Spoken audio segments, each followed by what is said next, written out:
acredita que nós somos capazes de até ganhar na loteria com a vibração. Tudo. E foi isso, foi a grande primeira mágica que aconteceu.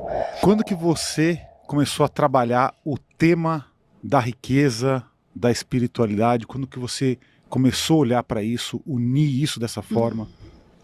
Foi um processo, né? Não foi do dia para a noite, foi uma busca para mudar a minha vida, porque eu sempre tive essa pegada religiosa, nós éramos praticantes, mas num determinado momento da vida, tudo começou a dar errado.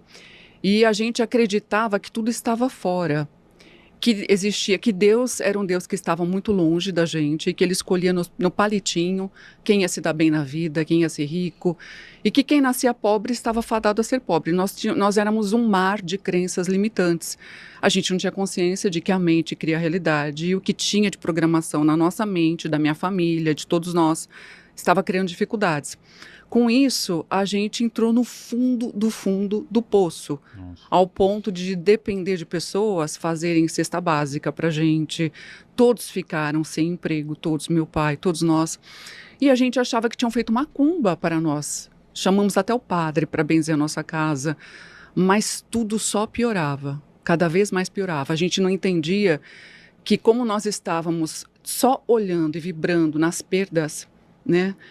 As perdas iam acontecendo em mais intensidade. E a perda começou, tudo começou, o fundo do poço começou quando a minha avó materna partiu. Porque foi uma perda assim tão dolorosa e a gente não aceitava, a gente achava que Deus era injusto. Por quê? Tantas pessoas más. Por que leva alguém tão bom, né? Então a gente não entendia certas coisas, questionava, se sentia insatisfeito, injustiçado, criando mais insatisfação, porque nós atraímos aquilo que vibramos, né? A lei da atração é isso. Muita gente diz, a lei da atração não funciona para mim quando as coisas não acontecem como as pessoas querem. Mas a lei da atração está funcionando o tempo todo, é a lei primordial do universo. Só que a lei da atração é, você atrai o tempo todo, 100% do seu tempo, aquilo que você está vibrando. Nós vibrávamos medo, insatisfação, um senso de injustiça e atraíamos mais dificuldades, perrengues.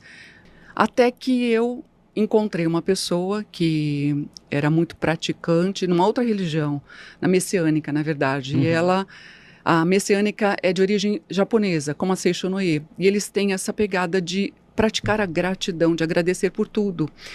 E aí ela falou, olha, você, Beth, tem que agradecer. E eu falava, agradecer por quê? Não tenho nada para agradecer. A vida da gente tá um ó, eu vou agradecer o quê? A gente não tem nada. E ela falou comigo e eu, apesar de não aceitar o que eu estava ouvindo, que eu acreditar que eu não tinha motivos para agradecer, eu falei, bom, deixa eu fazer o que ela está orientando, né? Não custa nada. E comecei a agradecer por tudo, pela pia cheia de louça, porque se tinha pia cheia de louça a gente tinha comido. A gente vivia em pé de guerra, porque quando acaba o dinheiro, parece que entra assim, é um conflito, a gente vivia em pé de guerra. E comecei a agradecer, porque apesar dos pesares, a minha família estava unida, meus pais não se separaram. Aí comecei a agradecer porque eu tinha uma cama para dormir, um teto que me abrigava, tinha água, tinha o sol, tinha um cobertor, tinha um travesseiro. Eu agradeci até quando eu estava na fila, aquelas filas quilométricas, antigamente é que você pegava fila, não tinha aplicativo de banco, aquelas filas quilométricas, todo mundo reclamando na fila, eu agradecendo, graças a Deus eu estou aqui porque eu posso pagar, eu estou aqui porque eu posso pagar, gratidão. Comecei a fazer uma prática de receber 10 gratidão de 10 pessoas por dia. Então eu comecei a ajudar, comecei a servir as pessoas para receber gratidão e eu fui mudando o meu estado interior de uma forma que quando eu percebi, eu não me sentia mais carente de nada, eu me sentia abundante. Olha que interessante, a riqueza começou a habitar dentro de mim. Nada tinha mudado fora, tá? Nada, mas dentro de mim mudou. E a partir desse momento,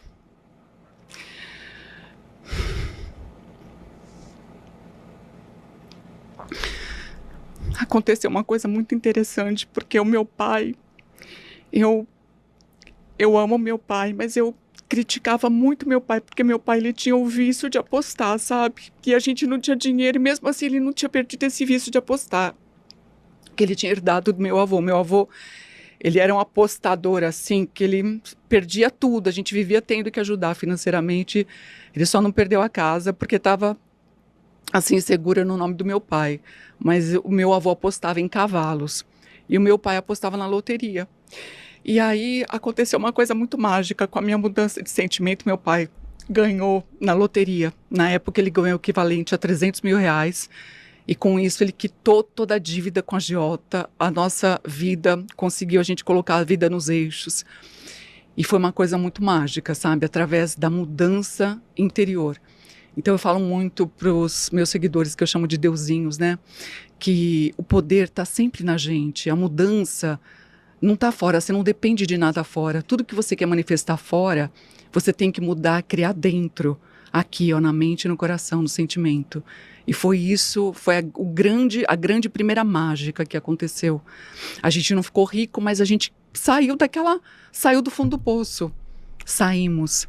Foi uma coisa muito linda, emocionante. É incrível, né? Porque quando acontece, quando você tá mal, quando você está pobre, né? Você não vê motivo para ter gratidão. Não. Porque você fala, vou agradecer o quê? Essa vida horrível que eu levo? Isso. Meu pai tá jogando, o carro bateu, não sei o quê, não sei o quê, não sei o quê. Então, o difícil que a gente queria que você tá passando brilhantemente aqui é essa virada, né? Sim. E quando você começou a vibrar, você acredita que nós somos capazes de até ganhar na loteria com a Tudo. vibração. Tudo. Porque assim, tudo que eu construí depois disso, eu não ganhei na loteria. Meu pai ganhou para tirar gente. Foi a única vez que ele ganhou. Uhum. De todos os anos que eu convivi com meu pai, porque meu pai partiu já, ele é uma estrelinha. A morte não existe, né? Eu tenho certeza que ele está aqui comigo, por isso que eu me emocionei, eu senti muito forte. É uma coisa assim, eu honro a vida do meu pai. Meu pai é o meu grande exemplo, meu grande herói, mas existe uma tendência da gente ficar insatisfeito com os pais da gente, a gente só vê, existe uma tendência de a gente só olhar o que não está legal. A gente quer mudar até as pessoas, né? E a gente só tem o poder de mudar a gente mesmo. E o mais mágico é que quando a gente muda a gente, nós mudamos a percepção de tudo. Quando a gente se alinha com o amor que a gente é, porque nós somos extensão de Deus, né? Nós somos amor em essência. Esse é o grande caminho, é se alinhar a esse amor. Quando você trabalha em você e você se alinha, a abundância vem, a paz vem, pessoas melhores vêm, pessoas que não são legais vão saindo da sua vida. Vai tudo mudando, a mágica vai acontecendo e é de dentro para fora. Incrível. E essa história do vício no jogo, ela é interessante porque normalmente quem faz parte desse sistema, né, familiar em que tem uma pessoa que sofre de um vício, seja qualquer vício, né, pode ser álcool, pode ser remédio, pode ser reclamação, pode ser qualquer vício, Isso. né? Existe essa tendência de entender que esse vício está destruindo não só a pessoa, como a família também, né? Sim. E nesse caso foi muito interessante porque a virada se veio justamente daquilo Família. que eu senti a sua emoção aqui, né? E a virada veio justamente daquilo que você, como filha, entendi que estava destruindo, prejudicando a família.